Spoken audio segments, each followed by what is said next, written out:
2 jours après la gifle reçue face au Real Madrid, 0-4, le Celta Vigo a limogé son entraîneur Rafael Benítez. Le technicien espagnol, qui se comparait à Fernando Alonso en janvier, n'a pas résisté aux mauvais résultats de son équipe. Benítez n'est plus l'entraîneur du Celta Vigo. Rafael Benítez ne verra pas le drapeau à damier. Le technicien de 63 ans, qui osait récemment la comparaison avec le pilote de Formule 1 Fernando Alonso, 42 ans, n'ira pas au bout de la saison de la Liga avec le Celta Vigo. Le Celta Vigo limoge Benítez. Ce mardi, le club galicien a annoncé la fin de sa collaboration avec son entraîneur, après 8 mois d'engagement absolu et de dévouement total, mais au cours desquels l'équipe n'a pas obtenu les résultats escomptés.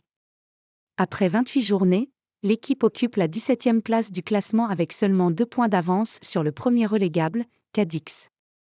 Le club tient à exprimer sa plus sincère gratitude à Rafa Benítez et à ses adjoints pour l'implication, l'honnêteté et le professionnalisme dont ils ont fait preuve depuis leur arrivée et pour le travail inlassable qu'ils ont accompli.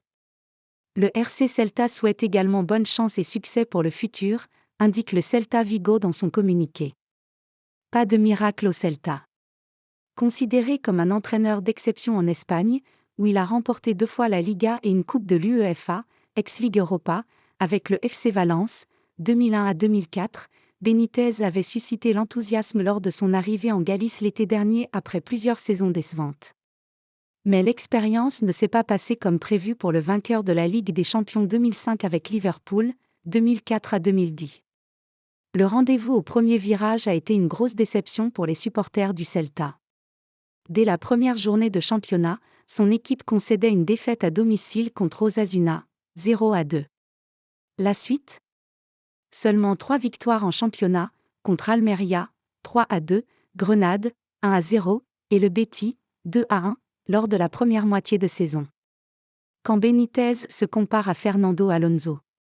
C'est après le succès contre le Betis que Benítez avait répondu aux critiques en se comparant à Fernando Alonso. Il y a 2 ans, on disait qu'il était déjà fini lorsqu'il était chez Alpine. Et, soudain, il passe chez Aston Martin et recommence à gagner, à se hisser au sommet. Comment ? Parce qu'il est toujours un bon pilote, qu'il a plus d'expérience et qu'il a maintenant une meilleure voiture, avait-il lancé en conférence de presse.